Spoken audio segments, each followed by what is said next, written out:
Lechi lach to a land that I will show you.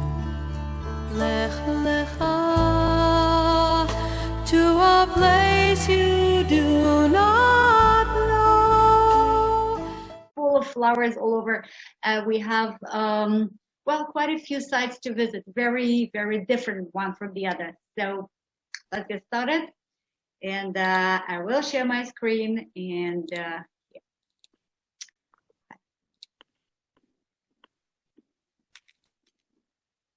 Minute. Yeah. All right.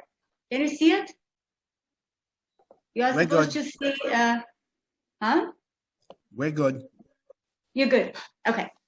So as I promised you, we will be driving along the Lebanese border. It's road number 899, which starts at Rosh Haniqra, which is exactly where I am. Well, you can see behind me, and this is exactly what you're facing. And then we will be driving east. There's no way we can drive west from here because, as you can see, this is the Mediterranean. And we will be driving east about halfway to reach Kiryat Shmona and Metula. If you know where it is, great. If not, so anyhow, we will be driving about half of the possible way for this road. And we will see quite a few beautiful things along the way. So, as we look at the Google Earth, okay, here, we are here. You see this big star on the left. This is Rosh Haniqra. This is where we are starting, and then we will be simply driving east along this fat, winding, white road here, which is actually, it is a road, but there is also a fence along it. And we will be driving along it all the way to the east, stopping at these stars over here. And so we will finish at this one, which is the one on the right, next to a small Jewish community called Matat, and this is the mount called Mount Adiro, right? So we will be driving along the border at all times. Oops, sorry, I have a cat here. Look, Ilana, you are not the only one. You have an orange cat. Well, it's not really, it's like half mine, half belongs to the courtyard, but well, we had some trouble, just back from the vet, and so she's not feeling that well, so I let her stay here. Her name is Khatuk. Khatuk stands for Khatul Katan, which is a little cat, okay? Because she's tiny. Somehow she never made it to full size cat. Really sad. Okay. Anyways, okay, so back to what I was, but she's real nice. So back to what I was about to say. The whole the whole goal of the presentation today is to get you know this area, because most tourists, they do visit Rosh Haniqra and they do visit Akko, which is directly south from here, and Akko will be visited by us next week. And this is one of the most famous and beautiful, and it is a UNESCO site, and it is just amazing. But most people simply like drive to Akko and then they keep driving north. They make it to Rosh Haniqra. They take a photo of the grottoes, photo of the border, and that's it. Okay. So what we will be doing is something you don't normally do as tourists. We will be driving east along the border. All right. Okay. So just a very, very brief history of that border. You see. Before World War I, we and Lebanon and Syria were part of the Ottoman Empire, right? And then World War I started. And during the war, back in 1916, okay, during the war, the Brits and the French sat down together and they made a nice agreement, okay? They said, hey, we know that we're gonna win the war and the Ottoman Empire will collapse and there will be no Ottoman Empire in the end of the war and we will be the winners. So what we need to do is actually to decide right now, how will we divide the Mediterranean in between us winners, all right? And so they drew the green line. You see that green line here? Okay, this green line has nothing to do with the famous green line between us and the West Bank. This is the green line which was made by the Brits and the French. It's called the Sykes-Picot Agreement. And the British mandate, the British land was supposed to be from this green line to the south, all right? And the French mandate was supposed to be from the green line and up to the north, which means that Rosh Haniqra and Nahariya here, and Sfat here, and Kiryat Shmona and Metula and that finger of the Galilee up here, the whole thing was supposed to become French, according to this agreement. But this never happened, okay? So many other things happened, okay? To make the long story short, eventually, in the end of the war, the British realized that they are stronger than the French. And therefore, they told the French, you know what? We are not going to keep this line. Let's move that line a little bit to the north. And they moved it indeed. And so the blue line here, this is the line of the agreement which was finally achieved between the Brits and the French. And it was approved by the League of Nations back in 1924. All right. And this is the border. There are slight changes, okay? But basically, this is the border which we currently have between us and Lebanon. This is the border which used to be between the British mandate on the Israeli side and the French mandate on the Lebanese and Syrian side.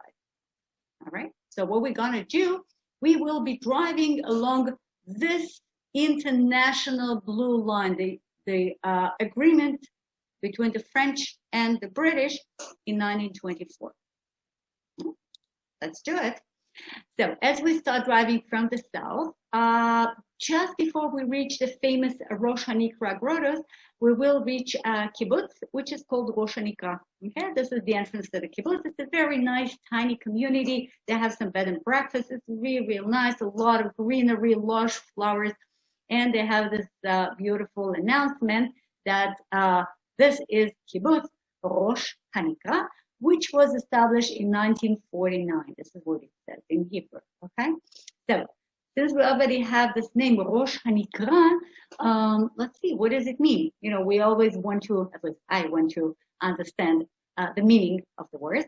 So what is a Rosh in Hebrew? This is simple. Yeah, exactly. Yeah, Ina and Ilana, probably more people. This is it. Okay, Rosh, head.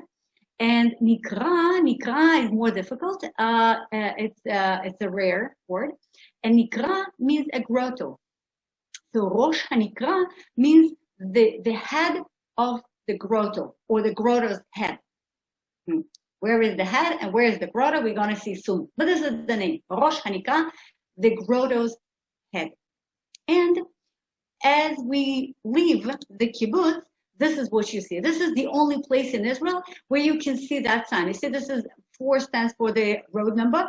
If you turn left from the kibbutz, you go south to Nahariya. But if you turn right from the kibbutz, you go directly to border. Okay, it's not a name of a place, it's a border. This is the one and the only place in Israel where you can see such signs. So we're going to take a right, and we will start driving towards the border. Border in Hebrew is gvul. Well, welcome to Rosh Haniqra. We are parking our car right here. Okay, we can get a Coke here. We can go to the bathroom, which is on the right. This is Noam, my son. If you're not familiar with him yet, he doesn't seem happy because he would rather study computers. But I told him that it's about time for him to take a break, and I need his company. So here we are. Basically, he did enjoy it, all right. So he's sitting right here on this bench. Here, far behind him, you may be able to see a black dot. If you don't see the black dot, that's okay. But actually, this is not a dot.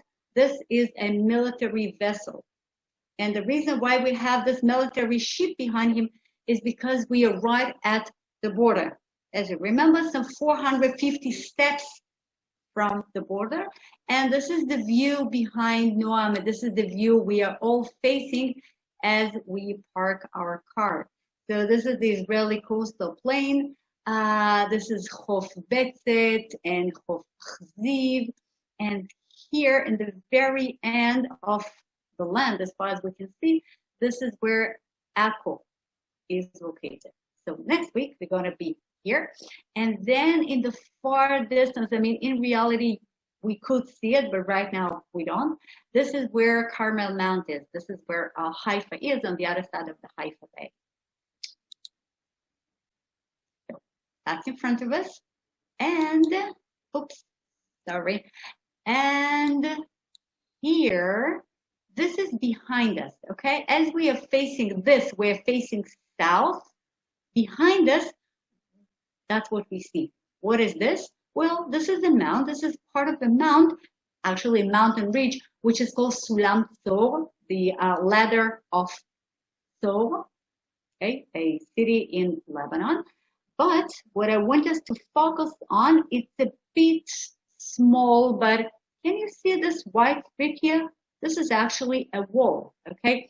This is the wall which separates Israel from Lebanon. This is the wall which separates Adir from Hezbollah forces, if you wish. Right here on top of us. Now we are going to cross that bridge, which is called the window to the Mediterranean. The reason why I placed this photo is because you can see my hair, okay? It is actually really, I mean, that was made on purpose. It's not a mistake, okay? Ilana, I saw you taking your hair behind, and that was actually the right thing for me to do, but I didn't do that. And so as soon as we made it to the bridge, the wind was just amazing. And as you will later see, it has its difficulties, but also its benefits. So look at my hair, imagine how windy it is, and let's start walking. Please follow me. As you follow me, we're getting to the cable car, a very famous, tiny little, the steepest cable car in the world, and maybe the shortest one as well. The ride is 1.5 minutes, okay? Precisely 1.5 minutes. And within that period of time, the red car or the yellow car, we have red and yellow, that's it. We always bet which one we are going to use. And this or the other will take us down here. You can see it is lower left corner. This is our destination. So let's do it. If you're scared, you can close your eyes. And we made it. That's it. You see, very simple. Welcome to Rosh Haniqra grottoes. And just before we start exploring the site, I would like you to look at this little yellow dot here. Okay, I hope you can see the yellow one. It's a bit bigger than, yeah, Ilana, you can? All right. So you can see that yellow dot. We don't see the rest of it. I mean, I can see a little one here, but anyhow, you will believe me that there are actually a long line of yellow dots floating in the sea. And since we're right next to the border, that means that each yellow dot, or better to say the whole line, is the, what is it? Well, that's of course the border between us and Lebanon. This is the marine border.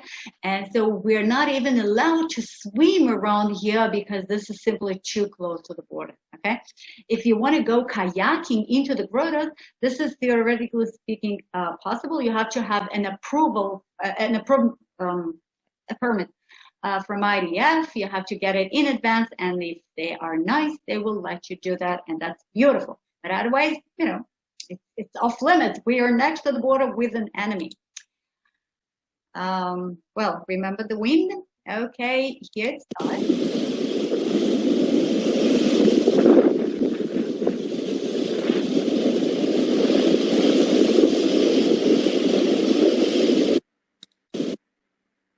And, okay, this is just the beginning. It's not the end. You see the seas on our right-hand side here, behind this fence, protecting us from waves and from falling down. And here we are facing a tunnel. This is on our, let's say, left side, as we're facing the sea. And here in the distance, we see another tunnel. You have to imagine that this tunnel is facing that tunnel. In between, we have basically a long bridge. One tunnel, second tunnel, What could that be? Well, that was made for a railway, but we will be back to it. Right now, there is no railway. Right now, meaning almost 73 years long. But we will be back to it. We will just take a look at the tunnel. Again, no railway. And since we already have a tunnel, we want to do something about it. So it is used as a photo gallery. So there's some beautiful photos of Rosh Haniqra hanging on the walls. It's so pretty. And you can walk the whole thing all the way to the end. And then there is a fence. So then you have to walk back. And now, finally, we are entering the grottoes. We are on our way to the Nekarot. You see, that's in Hebrew. And, well, as soon as we enter the grotto, we can see the rough sea. It already seems rough. For those of you who've been to Rosh Haniqra, this is pretty rare. Most of the time, the sea is nice and blue and calm. And so I placed that photo here. It was not taken by me, of course. It was taken by somebody else. And you can see that the water is so flat and still. It's really welcoming. But for us, it is really, really rough. And here we are standing inside the grotto, and that's what we see.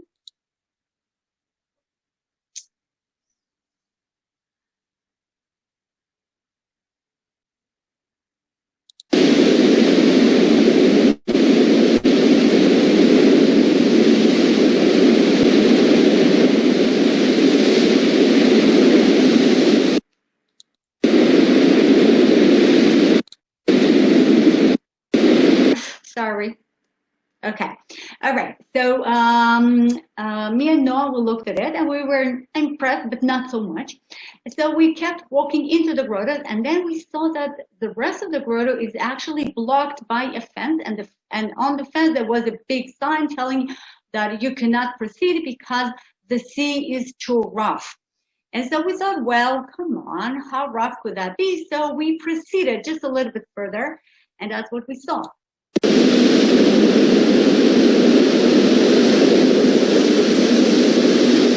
Mm-hmm.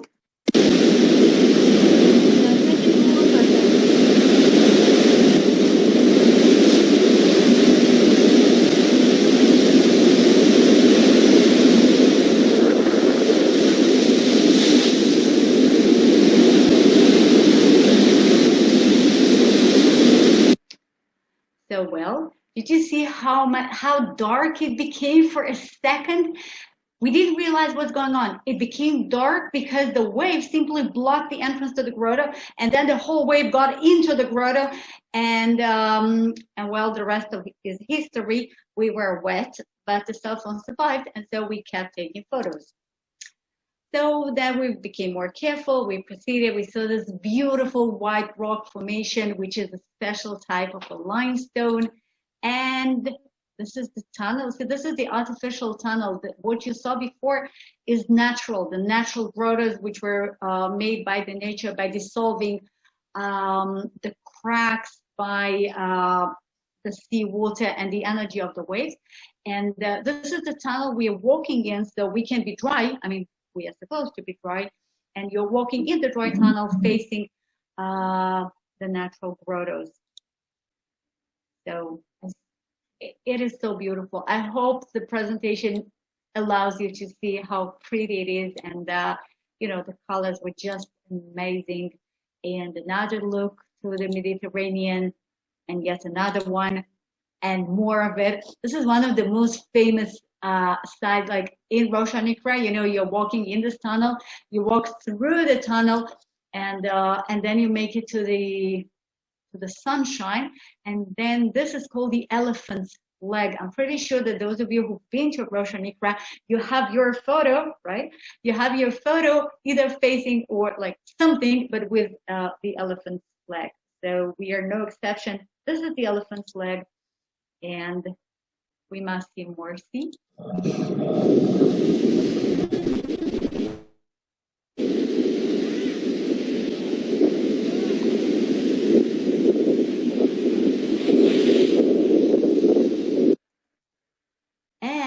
Well, back to the tunnel. You see, during World War II, France, the France of Vichy, was, actually joined the Nazis while the Brits were fighting them fiercely. And the British built this railway after Vichy, the France of Vichy ceased to exist, and the railway was meant to connect the land of Israel with Lebanon and Syria, and then all the way to Europe. The idea was to bring supplies and soldiers and ammunition from Europe through Syria and Lebanon into the land of Israel and all the way to Egypt down south. So this is a photo of this railway around here. And this is the original tunnel which was used by the railway. Now you see there is a white wall with a little door in it. Again, those of you who've been to Rosh Haniqra, inside this hidden part of the tunnel, this is where we watch a movie about Rosh Haniqra. Right now, there's no movie because of COVID-19, but yet, this is it. Now, you see, this is the railway. This is the historical original railway, which was placed by the British in the early 40s as part of the war. And this railway existed till 1948. In 1948, a bridge which is across the biggest grotto was destroyed by the Haganah forces as part of the independence war, so to prevent the Arab fighters using the railway to bring more fighters from Syria and Lebanon into the land of Israel. So the railway does not exist since the beginning of 1948, and the railway is old and rustic, and there is a wall and there is a movie. And when you enter this door, you're facing another wall, okay? And on the other side of the wall, this is actually Lebanon.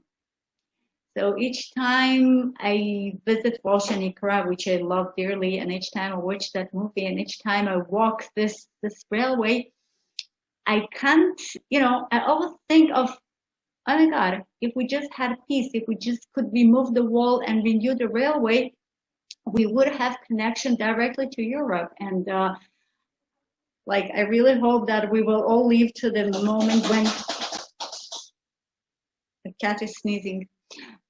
I really hope that we will all live to the moment when we can get on a train in Tel Aviv and get off the train in Paris. And this is possible, technically, this is possible. The railway is operating on the other side of the wall, but not now. In Israel, there is a railway which is operating till Nahariya and all the way south to Beersheba, but that's it. We have no connection to Europe. So once again, the railway, and for me, this is one of these, sad moments and moments full of hope that once upon a time we will be able to ride the train. So that's about time for us to say goodbye and lehitraot. Lehitraot means see you again. Shalom is goodbye, and lehitraot is see you again. And I really hope that we will come and visit Rosh Haniqra as soon as possible, in reality.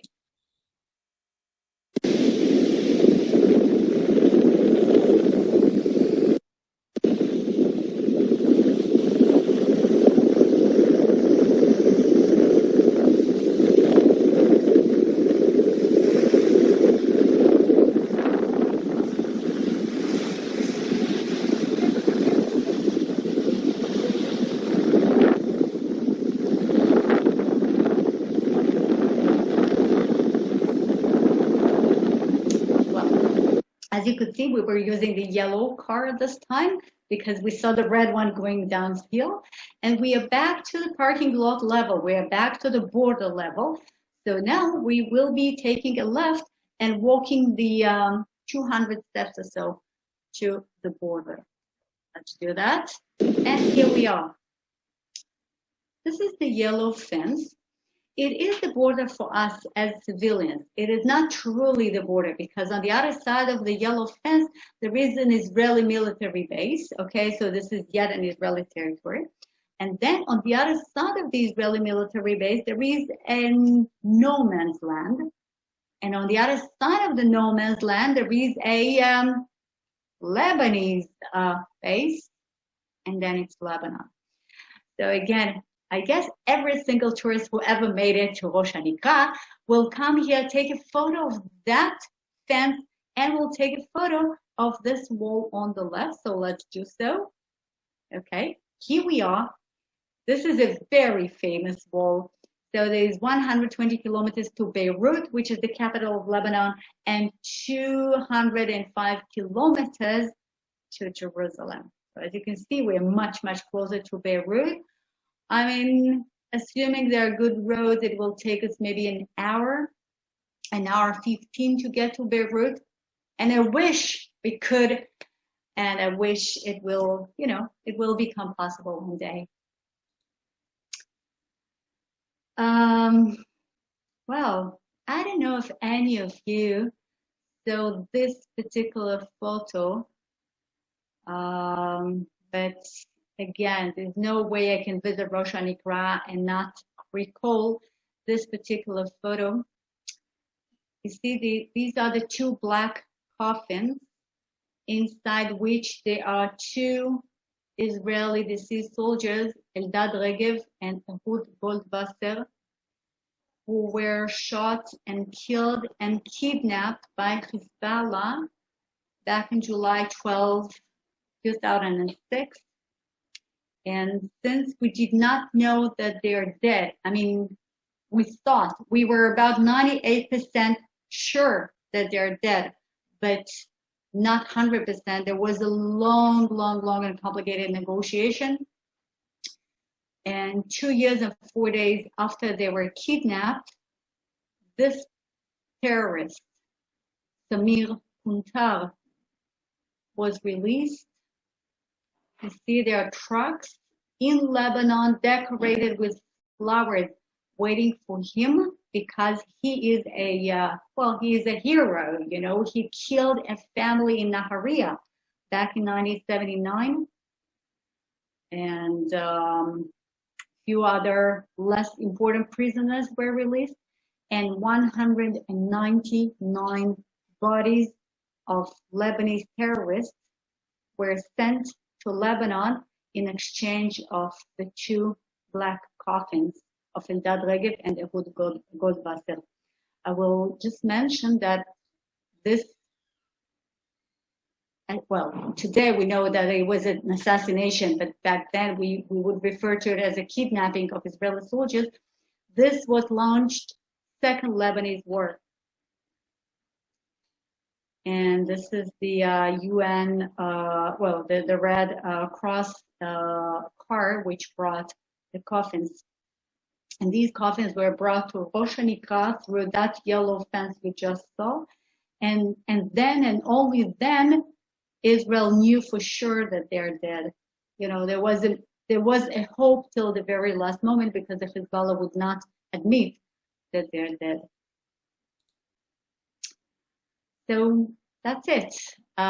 We will leave Rosh Haniqra now, and we will drive to, I call it a dreamland. The official name is, as you can see, the Painted House in Shlomi, which is a little town, some 10-15 minutes drive east from Rosh Haniqra. And I don't think any of you ever been there. It's not so famous, and this is it is a dreamland, at least for one person. So here, we are entering the house, and this is what we see in front of us. It is a sad story, but the colors are so amazing that I decided that I should take you there. I mean, isn't it just colorful and pretty and amazing? So that house belongs to this woman. Her name is Afia. Okay, Afia is a Yemenite version of a very popular Hebrew-Israeli name, Ofra.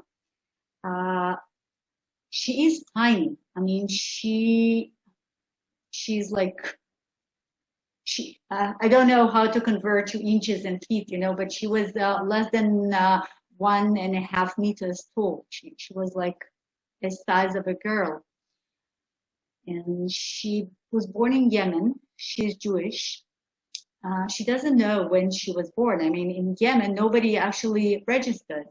So Yemenites, they don't know how old they are. But she was born about 100 years ago. Okay? She immigrated to the land of Israel. She was an Ole, and she lived till she was about 80 years old. And then her husband passed away. Now, after he passed away, she felt free to do what she was always longing to do. That was her dream. She wanted to paint. And since she was already alone, I mean, she had 6 children and God knows how many grandchildren. But when she became a widow, she was alone in her house and she started painting. So she started with paper, and then she moved to something bigger and bigger. And the bottom line was that she painted her entire house. This is what her house looks like. It is a dreamland. It is a madman house. It is a, I don't know. Her neighbors would call her a witch. Nobody wanted to visit her. She was the weirdo. She didn't even speak Hebrew. She spoke Yemenite. And all she wanted to do is to paint. So she was painting and painting and painting some more till she passed away. And after she passed away, the municipality of Shlomi declared her house as a museum. And, for a very good reason. So there is something very strange, very tribal, very mystical in this tiny little apartment, which looks like that. So this is the painted house. And if you'd like to visit, it is open to the public.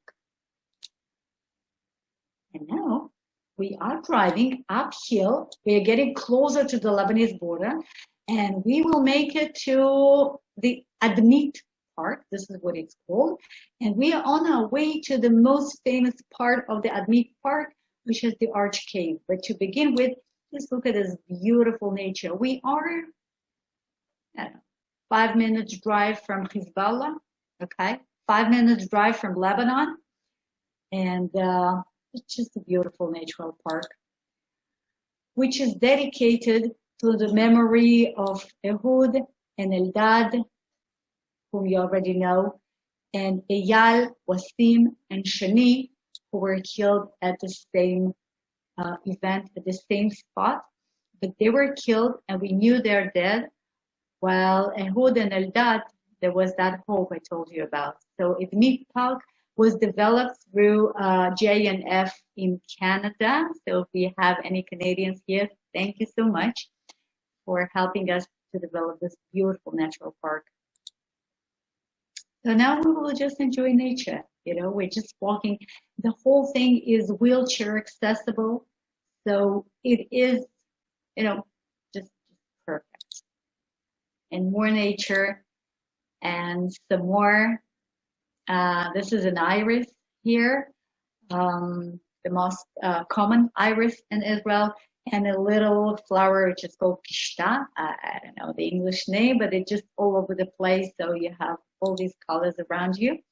And then we make it to the observation point overlooking the Mediterranean Sea. So now I'm facing west, and on the left, I'm facing south. There is a very nice village in front of me, like round shape called Ya'ava.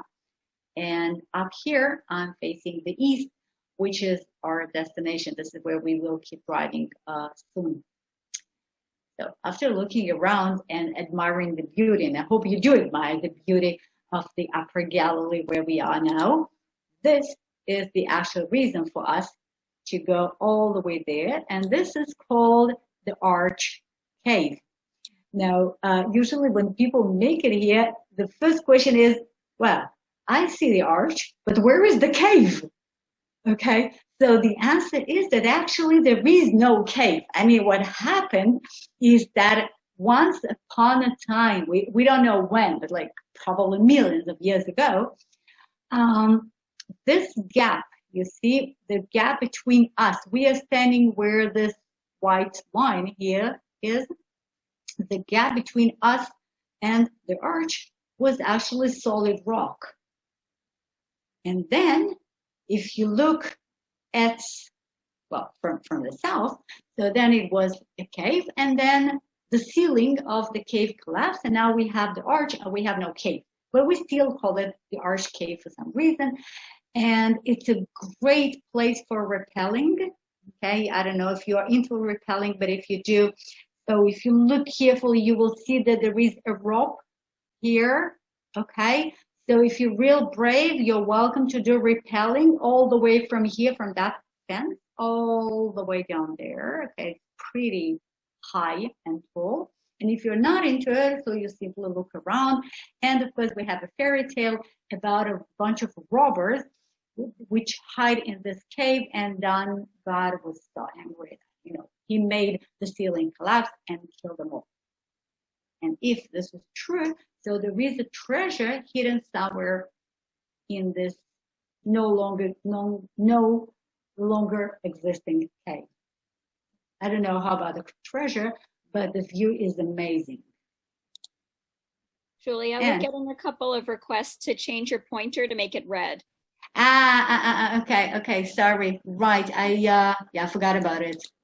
You are totally right. Okay. Is it better? Okay. By the way, what time is it? I didn't bring my clock watch. 2:37, so 8:37. Okay. Yeah. Okay. All right. Okay.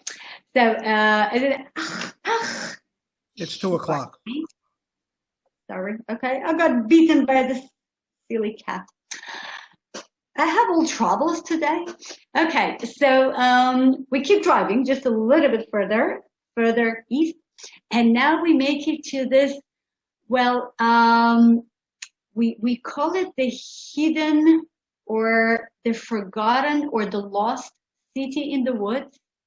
And it does look like it. You see, well, we cannot have a whole presentation with no archaeology whatsoever. So this is the archaeology part of the presentation. This is it. Okay, no more archaeology today. But this place is just so pretty and special. And it is so surprising because, you know, nobody comes over here. It is one of these lost places which are, I don't know, somehow people forgot about them. And so even though it was excavated quite long ago, somehow nobody knows about it. Nobody comes over here. And so it's stayed hidden. I mean, it's really easily accessible. You drive your car and then you walk like maybe 15 minutes, that's it. But you need to know where to go. And then you walk into the woods and then you see this beautiful forest all around you. And all of a sudden you see this. And there is some magic to it. So this place is called Khirbet Shunem. Khirbet is a ruin, you know, and Shunem is a name, a local Arabic name. I have no idea why. And all you need to do is just walk around and see more arches and more structures and a huge water system. And, you know, the whole thing belongs to the Byzantine period. So this is like 15, 16 centuries old. And then whoever it was who lived there simply walked away. And here we have this lost city in the woods. And then we walk another 15, 20 minutes maybe, and we reach another khirbet, another ruin, which is called Khirbet Dur. Again, it was called Dur by the Arabs. Dur means a circle. I have no idea. Nobody knows which circle they were talking about. But anyhow, as you can see, this is another big lost city in the woods. And this part of it is actually a cemetery. I mean, these stone-made boxes, these are sarcophaguses. These are stone-made coffins, which are again 15, 16 centuries old. Each one of them is huge. It's made of a solid rock. It weighs like quite a few tons, and we know nothing about the people who live here. We know nothing about the people who are buried here. It's a puzzle, you know. And since it is the rainy season now, you see this is a sarcophagus which was filled by rainwater, and then we have some algae on top of it. And now the local deer can come and drink from it. So Khirvet Shunem and Khirvet Dor, right next to Lebanese border, the lost cities. And well, this looks like I don't know. For me, it always reminds me of Greece, maybe Tuscany, but better to say Greece. There is something very, very calm, very, very peaceful, very, very nice and quiet and welcoming in this little town. And so when I first saw it, I was like, oh, what is this place?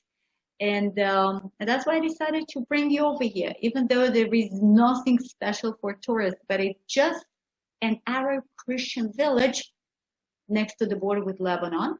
And the people who live here, they're actually Christian Lebanese. And that's maybe what makes it so different from the regular Israeli Arab town. You know, most Arabs in Israel, you probably know, they're Muslims. And Muslims, God knows why, but they tend to be more noisy, more active, more, I don't know, active. While the Christians, they tend to be calm and quiet and sort of more polite, and they have less children. And that means that there is less noise, you know, and it is actually feeling different. So welcome to Fosuta. This is the name of this little town. And this is the entrance to the town. You see, they built this little decorative wall. And the moment you make it here, you can tell that we are talking about 100% Christian town. Okay, not the mixture, no nothing. Well, you can see across here, you can see a lady, maybe a nun on her knees. And right here, we see Virgin Mary, of course. Okay, this is so special. I don't know if you ever, I mean, you've been to Israel quite a few times before. Have you ever been to a town in Israel where Virgin Mary welcomes you at the gate? No, you don't, right? And again, this is exactly the reason for us to be here. The Virgin Mary welcomes us. She has fresh flowers here in front of her. And here she has a little reindeer. Okay, and every Christmas, this reindeer has colorful lights all over it, and you actually feel Christmas. Okay, so we drive another 100 meters maybe, and we have this beautiful pine tree of a rare species, and we have another saint welcoming us, and we just simply walk around this village, and we take a look at somebody's balcony here. And if you focus on this part of the balcony, see he has some chairs and a little coffee table. But in the same corner, he has, well, once again, okay, he has Virgin Mary. So if you sit down here and have your morning coffee, so she will be guarding you. And again, no other place like that in Israel. So we keep walking around. We see a huge house belonging to who knows whom. And here in the far distance, we are looking north now. We are looking at a Lebanese town. Okay. Very, very close. We are in Israel. This is Fasuta. And here we have a Jewish farming community called Netu'ah. And some 2 kilometers further, we have Lebanon. And then we make it to the spring. This used to be the source of water for the village. There is still some water, even though obviously they don't use this water. They are connected to the Israel water supply system. And I'm looking at this huge tree. It is a bay leaf tree. Now, normally, at least in Israel, bay leaves are like small bushes, or maximum is like a tiny tree like my size. But here you see me and you see the tree above me. This is the biggest probably bay leaf tree in Israel. And we keep walking around and we see an olive tree, which is a symbol of peace, of course. And this is the center of the village or town. I never know what to call it because it looks like a town, but it has only about 3,000 people living there. So it's like a big village. Anyhow, we are right in the center of the town, and this is the biggest structure in the town. And what is it? Well, we are Christians, so that must be a church, of course. So this is the church of Fasuta, dedicated to Prophet Elijah. Here we are. This is a nearby door. Do you feel in Israel? I don't. And all we can wish is that may peace prevail on earth. And now we on our way to our last and final destination, which is called Mount Adir. Adir is huge, enormous. Okay, this is the meaning. It is also a name for boys. And the name is Adir simply because it is the highest, the tallest one, around over 3,000 feet above sea level, all green, beautiful, lush. And here we are. We made it. We see some beautiful, shining yellow flowers. Again, I don't know the English name, but it's called Sirakotsanit in Hebrew, with some happy cows feeding around. And we walk for about 5 minutes maybe, and we make it to this very special looking balcony overlooking Lebanon. So we are here on Mount Adir, that's me, and these mounts here in front of me, which are about, well, approximately 1 kilometer, okay, like less than a mile north from us now. This is Lebanon. This is Hezbollah. And it makes it feel so strange. You know, it is so beautiful, shining. It's perfect. And yet you look at this and you think that, oh no, you know, we're no friends. And this special balcony or lookout is dedicated to the soldiers which were killed and wounded in Lebanon. In this particular area in Lebanon, which is where the Second Lebanese War took place, which started, as I already told you, after the kidnapping, the assassination and kidnapping of 5 Israeli soldiers, and other 3 were wounded at the same occasion in July 2006. So here, these rustic metal boards, they are rustic because, well, they were made so, and the rust is to symbolize the amount of tears of their parents and whoever knew them. So we have all the names of all the soldiers who were killed during Second Lebanese War. And here we have a transparent board which says the following. In 34 days of fighting during the Second Lebanese War, 163 Israelis were killed, among them 121 soldiers. Hundreds of soldiers and civilians were wounded. Around 4,000 rockets landed within the borders of the state of Israel. Heavy damage was caused to the property. So this is the memorial for the Second Lebanese War, which was made by the parents, not by IDF, not by, the government or the officials. It was made by the parents, and ever since it was made, we have Israelis, tourists, and soldiers coming over here to tell a story, to look at Lebanon, just to think about these young people, you know, who were killed trying to save Ehud and Eldad, hoping that they're still alive. This was the cause for the Lebanese war. So this is what we see in front of us. And you see, it's the end of the day now. Within an hour, it's gonna be dark. And well, this is another look. If you look carefully and if you follow my red cursor, can you see this white strip of land here? This is the border.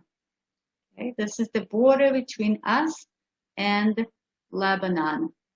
So here on the left, invisible, this is Matat, and this is, well, I'm not sure about the name, but that's already in Lebanon. And again, you see how beautiful that view is, how welcoming it is. And far on the left, invisible from the balcony, but over there, this is a very simple, very basic. I can't even call it a memorial, but that's what it looks like. And this is exactly the spot where Eldad Regev and Ehud Basser were assassinated, right on the border with Lebanon, within this beautiful green vegetation. So this point is inaccessible because this is only for the military. So all we can do is, you know, look at the direction and think about it and imagine. And you know, that was a strange feeling for me. You see all these guys here, all of them are soldiers. Now they're having a tour, so they are not on uniform, even though some of them, they do have their weapon with them because, you know, some of them are protecting the others.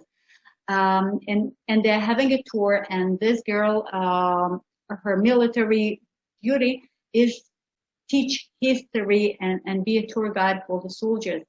Now, these were young soldiers. They were exactly Noam's age, and they were sitting down and listening to the explanations. And, you know, some of them listened carefully, some others less so. And the nature was so beautiful around them, and they were so young and happy and careless. And I don't know, but it gave me a hope that maybe that war was the last war, and we must be optimistic. And we are back to the road. And as we keep driving east towards Kibbutz Sasa, which is the nearby community, just look at this beautiful, beautiful trees. These are nectarines, which will ripe in, I don't know, 4 months, 5 months, maybe from now. And these will be the best nectarines in Israel for sure. And for the meanwhile, it's just beautiful blossom, which looks like the Japanese, you know, cherry trees. So we keep driving east along the road, followed by these beautiful pink trees. And again, hope it is. So thank you all. Thank you for joining me. And donations are appreciated. Thank you. Thank you. Hey, hey, Larry. We have what? We have a bunch of questions? Yep. Okay. I will, okay, so I will look at the chat now. Well, okay, let's see.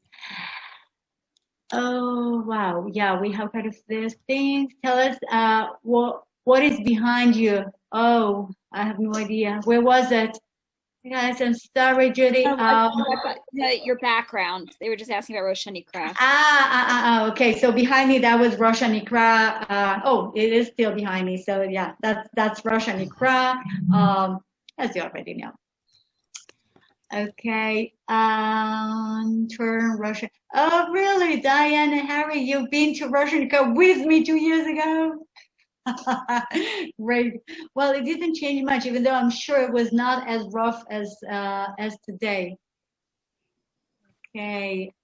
Elia, when I was in Rosh Haniqra many years ago, when you went into the railway tunnel, you could see the old railroad trucks ripped up at the border. Can you still see them when it have been paved over, made of? No, you can still see the railroad trucks. Yeah, this is that was exactly before I. And then I answered Elliot saying that. Okay. Yes. Yeah. Okay. Now I can see that. Okay. What caused the formation of the grottoes? Other rock, perhaps made from soft limestone, so easily cut by the ocean.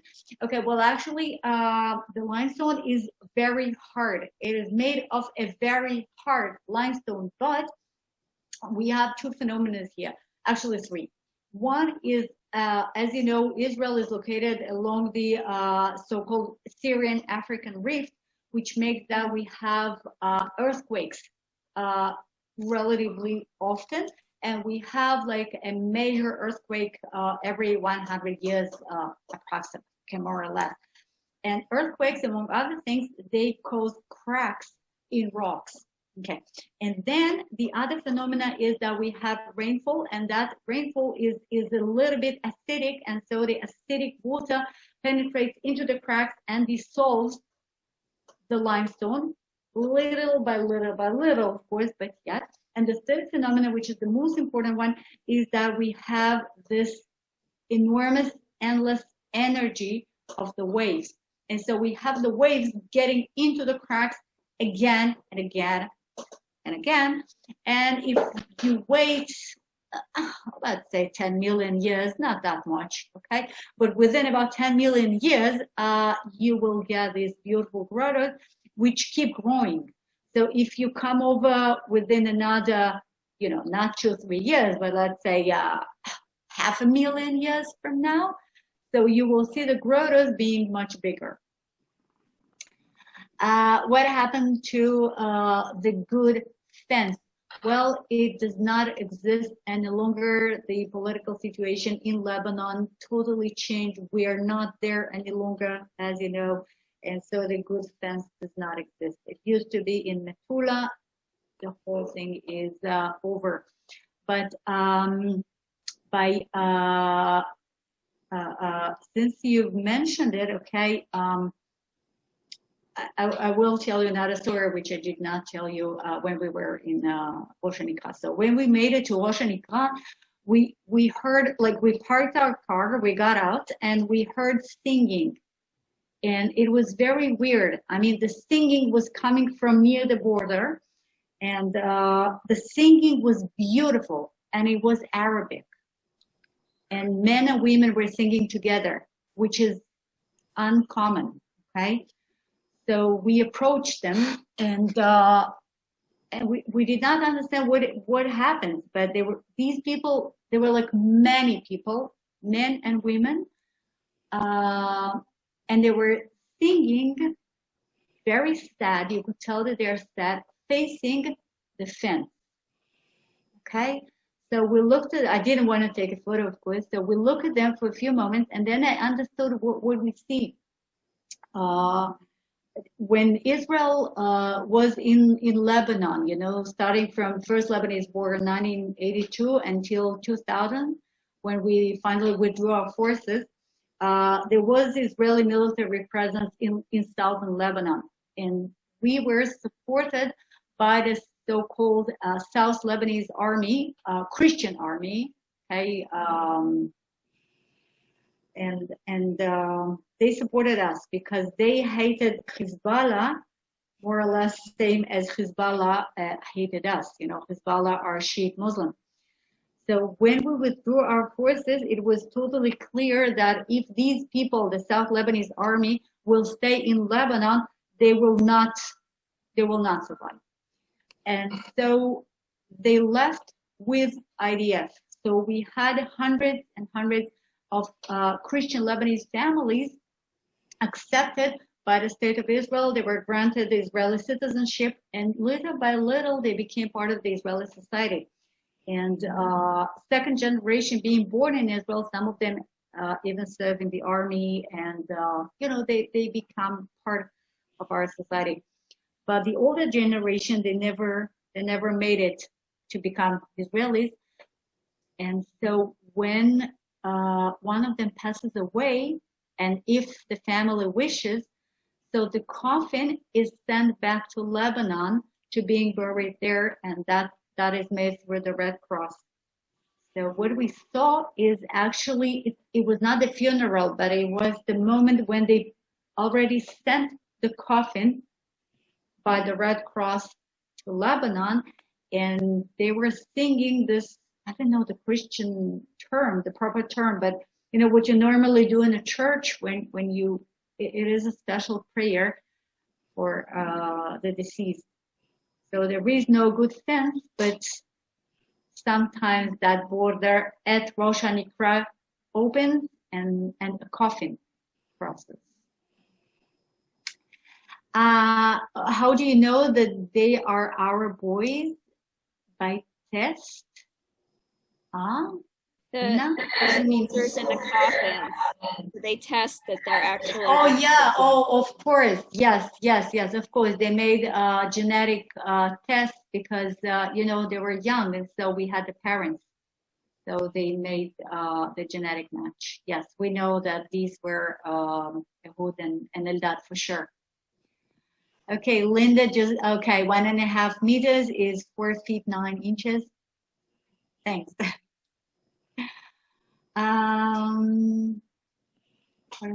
Walls. This painted house looks to me like inside of Egyptian tomb designs minus people.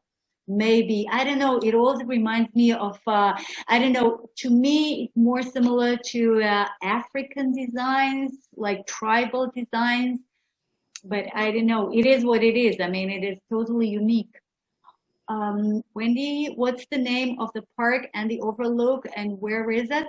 The name of the park is Admit, okay? And it is, it's right next to Kibbutz Admit, and this is, I don't know, just 15 minutes or so, 20 minutes drive from Rosh Haniqra east.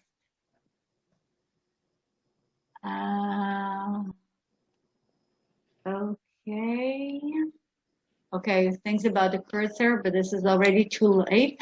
I don't know, can I actually make the cursor bigger?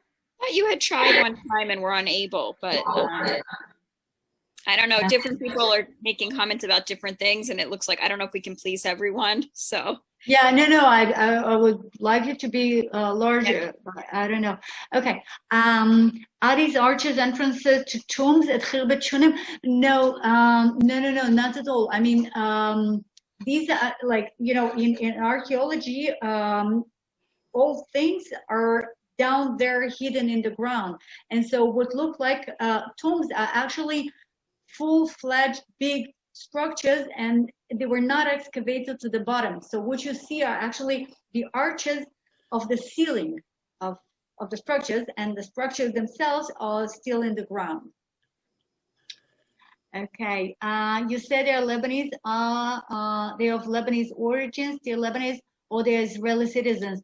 Okay, we are probably talking about Fasuta, Linda. So I said that they're Lebanese because they moved to Fosuta from Lebanon. I mean, the history of the village, that some 200 years ago, a bunch of families from Lebanon moved to where Fosuta is today. Of course, that was during the Ottoman Empire.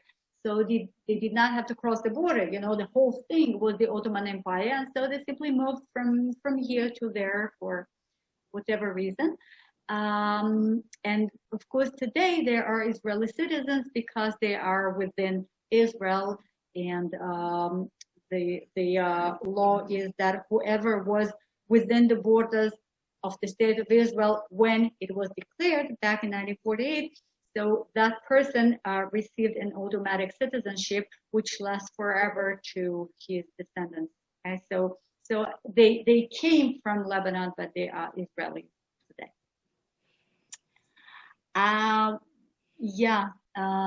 Robin, 121 soldiers. So 42 civilians, yes, that's correct. And that's because these over 4,000 rockets, which fell on the ground, and people were killed. Yeah. And there were also a few civilians which were killed. We have a position of a civilian working in the military. So they're not, some civilians are not IDF soldiers, but they are actually working for the military, and some of those were killed during the battles as well. Okay, yes, that's it. All right, now, so if we run out of written questions, if you have any oral questions, you are welcome to ask. And thank you again for joining me. It was a beautiful day. I hope it was beautiful. Thank you for a wonderful tour. Thank you for a wonderful, interesting, informative tour. You were terrific. Thank you. Thank you very much. I think Barry has a question. Julia, I had put something on the chat. You must have missed it. What happened to the good fence? Carol and I were there in '92. Yeah, well, actually, I saw that I've answered, but I will repeat anyhow. I'm glad to see you. I missed you 2 days ago. We were talking about Beit Shemesh, and you were not there. I know. We got the time wrong. Okay, you were not the only ones. Okay, so what happens to the good fence is that after we withdrew our forces from South Lebanon, from what was called the security belt, the Hezbollah took over. And so now the whole region, the southern Lebanon, the area which is attached to the border, is controlled by Hezbollah, and therefore there is no good fence. I mean, there is a fence, okay? There is a fence, but it is not particularly good because it never opens. Okay. Julia, one of the first episodes we had, a ex-Army lieutenant colonel gave us a lecture on a hospital that was at the Lebanese border, but at the servicing. It was at the Syrian. It was at the Syrian border. Okay, I'm wrong. Yeah, and it is the Syrian border, and we are talking about now, like the last few years. It's not an historical thing. Now, why don't you tell us about how was the presentation by Yossi Kupelwasser yesterday? It was good. It was good. I have no idea how many people attended because they did it in a different style. But he spoke pretty well for an hour and 20 minutes. I thought it was excellent. Very knowledgeable guy. The presentation now, if you want to see it, it is listed on the index at tinyurl/VFI Educates. So if you click on that, it'll take you right to the presentation. Okay. I have a VFI was involved in a way with the exchange of the two bodies with the thing. When we were on the Lebanese border, stationed there, and what happened was they put us up to a base that had been abandoned. So the group cleaned it up, made it nice and very nice. We cut all the shrubs. They never told what we were doing. We went home. We went back to the United States, and about 4 or 5 months later, we saw on the TV the exchange, and it was the exact place that VFI volunteers had cleaned up. Wow. Beautiful. Wow. So we're really useful in doing that. So when you put that up today, it brought back all the memories. Wow, I had no idea. Wow. Neither did we. Neither did we at the time. They didn't tell us. Yeah. It just happened to you. Okay. So, ladies and gentlemen, regarding next week's program, we have 2 programs which I believe will be very interesting. First one, Tuesday, will be with Gil Regev. Actually, some of you already saw him and listened to him. Gil Regev is the speaker who told us about water-related issues, the water sources and the problematic situation regarding water in the Israeli-Jordanian Accords. Right. So I remember that you enjoyed him as a speaker, so I'm sure you will enjoy him again. And this time he will be talking about even more important and surprising, I would say, topic. And this is the legal situation in Jerusalem, or the legal status of Jerusalem. I mean, like, if I would ask you, what is Jerusalem? So the automatic simple answer is Jerusalem is the capital of the state of Israel. Okay, there's nothing simpler than that. But at the same time, it is so much more complicated than this.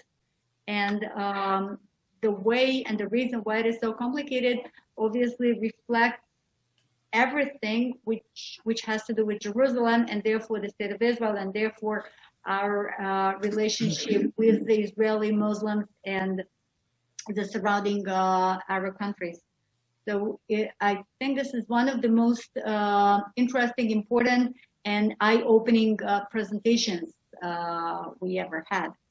At least this is my personal understanding. And Gil, he's a good speaker and he is a lawyer. So he, I think he is the right person to talk about it. So I'm looking forward to it personally. So that's Tuesday. And Thursday, we are going some, 15 miles or so south from Rosh Haniqra to Akko, which is, I'm sure most of you, if you've been to Israel, so you've been to Akko, but it is still beautiful, and it is actually even more interesting than what you remember it, because they keep excavating, they keep opening more parts of the Crusader city, which is the reason for Akko to be a UNESCO site. So, normally when people think of Akko, it's like, oh, Akko is a sea view, okay,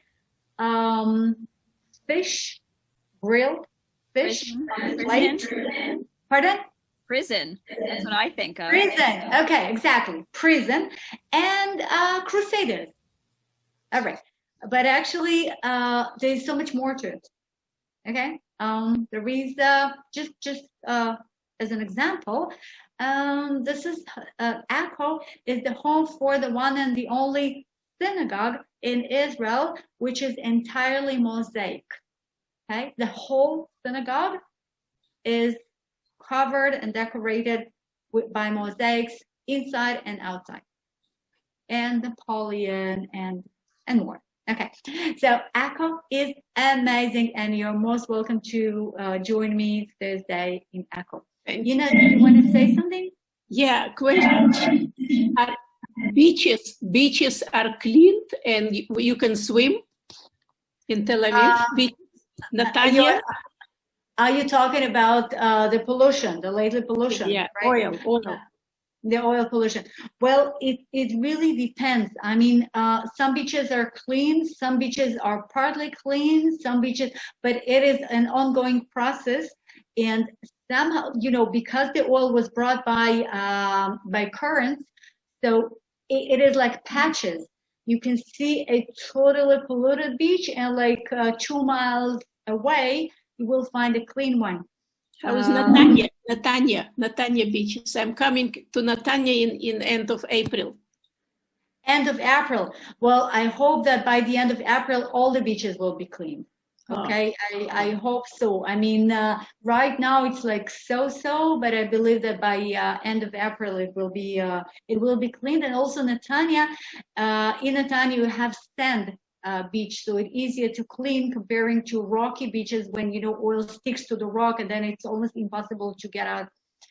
Yeah, I'm sure you will enjoy the beach in Netanya. Thank you. Great news. Thank you. You are most welcome. Yeah. You can always and if it's not yet clean, so you're welcome to join us in the cleaning process. Yeah, okay. Yes, thank you very much. Hope to see you.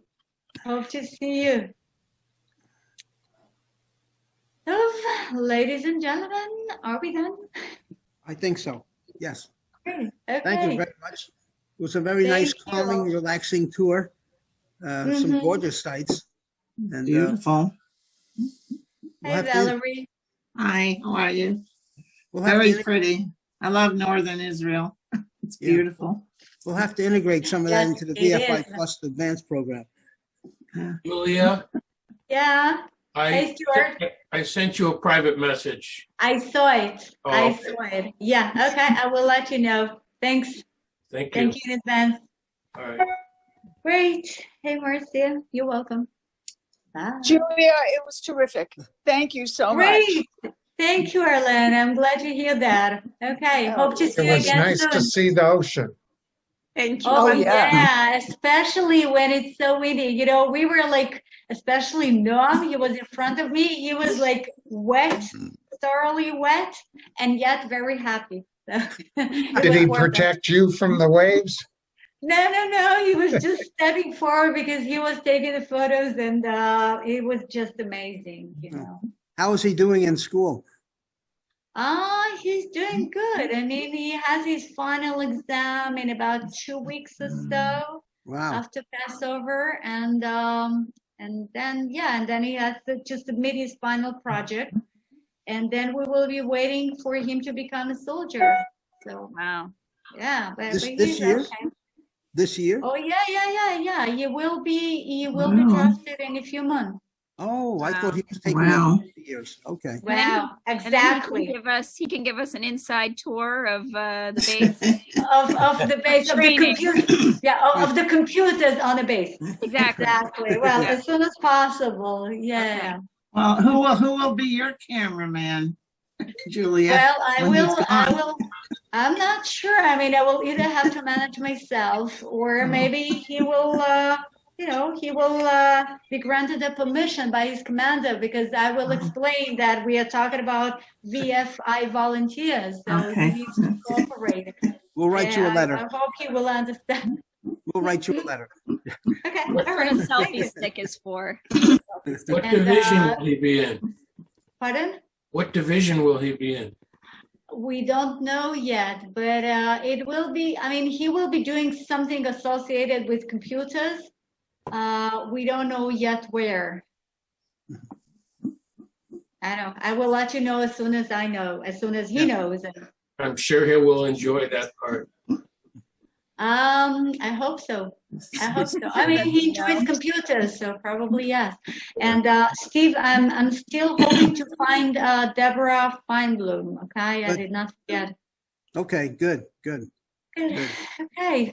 I would even, she's obviously speaks English. If there was a phone number, I would call her directly. Or you can. Yeah, I'm sure I can call her. I mean, I need something, but I don't know. This is so weird because on one hand, it seems like she's the most popular, well-known person in Israel. On the other hand, I can't get in touch with her, but Yeah. we will. Yeah, Okay. I believe it will Work work. on Okay. See you Thank you very next much. week. Lila Tov. Bye, Laila Tov. Thank you. Okay. We're in schmooze time now. That's Eastern Daylight Savings schmooze time. Ah.